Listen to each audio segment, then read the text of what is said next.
Oh, say, can you see by the dawn's early light what so proudly we hailed at the twilight air?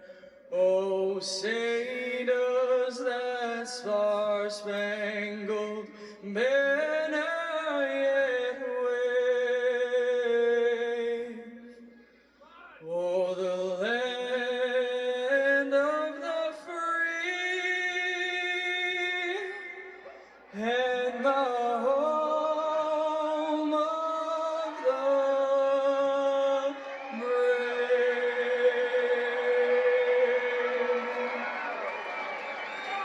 Let's hear it for Sergeant Fisher's performance of our national anthem. And the 810s from the 175th Wing of the Maryland Air National Guard for today's new postseason tournament. An Xfinity race for him. It can happen to Larson. That's how you beat these guys. Well, that'll spread things out. I mean, you can't beat yourself. You can't beat yourself, but all year we've seen these guys beat themselves on pit road or on restarts or whatever the case is. So don't beat yourself today, and you'll have a chance to win this race. 37 drivers at the ready on a beautiful day here in South Florida to go racing. Big crowd, long line of cars waiting to get in here earlier. We're ready to go. Let's go trackside. Homestead, Miami Speedway. Give a big NASCAR welcome to Bradley Chubb. He's a two-time NFL Pro Bowler and an outside linebacker for your Miami Dolphins. And he's ready to say the most famous words in motorsports. Take it away, Bradley. Miami, are y'all ready? I said, Miami, are y'all ready?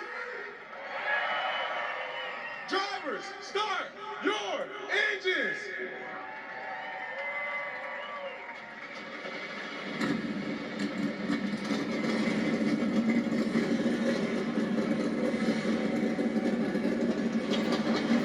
Seven engines roar to life as these drivers get set to tackle the progressive bank mile-and-a-half oval.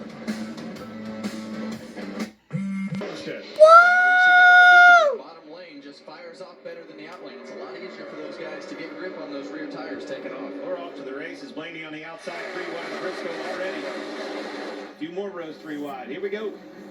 You broke off right there, and I thought you were getting ready to call a horse race. I was getting excited. These guys are excited. Look at the lanes, the 3 different distinct lines of this racetrack. They're all over the place already. Oh! Somebody spun out. I thought white.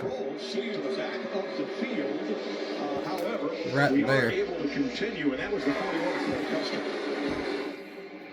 And that immediately jams everything up, and you see all the lanes that these guys can choose from, especially in turns 1 and 2. You can do the same thing down in turns 3 and 4, but the end result is going to be up against the fence to be fast in this corner down here.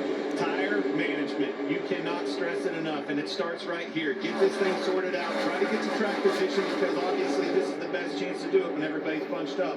But be easy on those tires. And that's so hard because you have to keep your track position in order to be where you want to be with this car. So you have to abuse the car enough to be able to try to defend yourself and put yourself in that position. Oh, I know Gregson's color on his car. Don't slide the back of the car. Don't slide the front of the car. More the back than the front.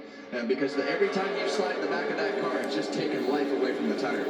Remember, this track has progressive banking. The top groove is the steepest. The bottom groove is the shortest, but the shallowest. It should all even out by the time you get to the end of the corner. Sometimes it does, but often that top groove is the fast groove. Well, that presents the problem, Mike, and I'm glad you said that.